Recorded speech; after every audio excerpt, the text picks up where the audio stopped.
Evet. Allah bismillah.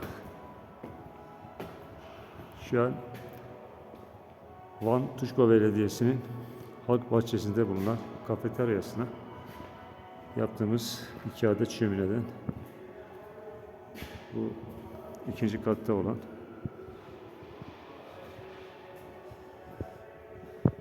Hamza ustamız da burada çalışıyor.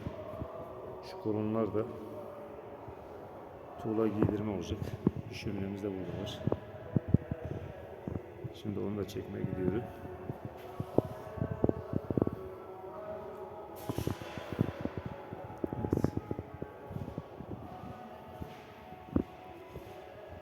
Şöyle Hamza ustamızın yanına gidelim. Hamza ustamız kolon kaplaması yapıyor. Evet arkadaşlar, şurası halk bahçesinin kafeteryası. Bu da aşağıdaki şöminemiz. Tam olarak baca deriz boyaları bitmemiş daha. Onlar yapılacak.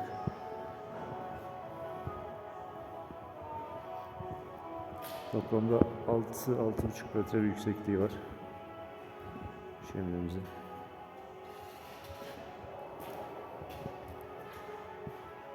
Diğeri de arka tarafta işte az önce baktığımız şömine.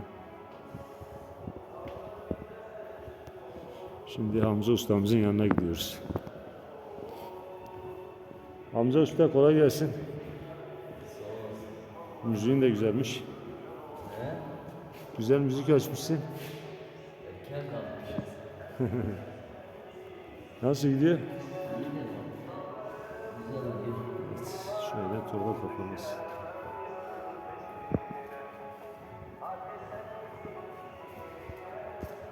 Şu köşeye de kaplanacak. Şöyle. Evet. Şu köşe. Bu köşeye de karşı taraftaki karşı bölüm kolay yapılacak. Hayırlısı bakalım. Halkımıza, Van halkımıza hayırlı olsun inşallah. Güle güle kullanılır. Umarız.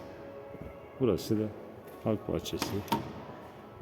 Dışarısı park alanları.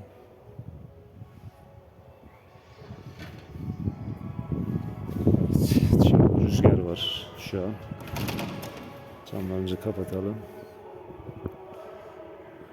Aracımızı da şöyle çekmişiz. Kocaman bir arazi. Park alanları, çocuk oyun alanları. Şurada güzel bir tesis var. Şu dağın dibinde çok güzel kırsal bir bölge ama güzel. Güzel doğa harikası bir yer. Halkımıza hayırlı olsun.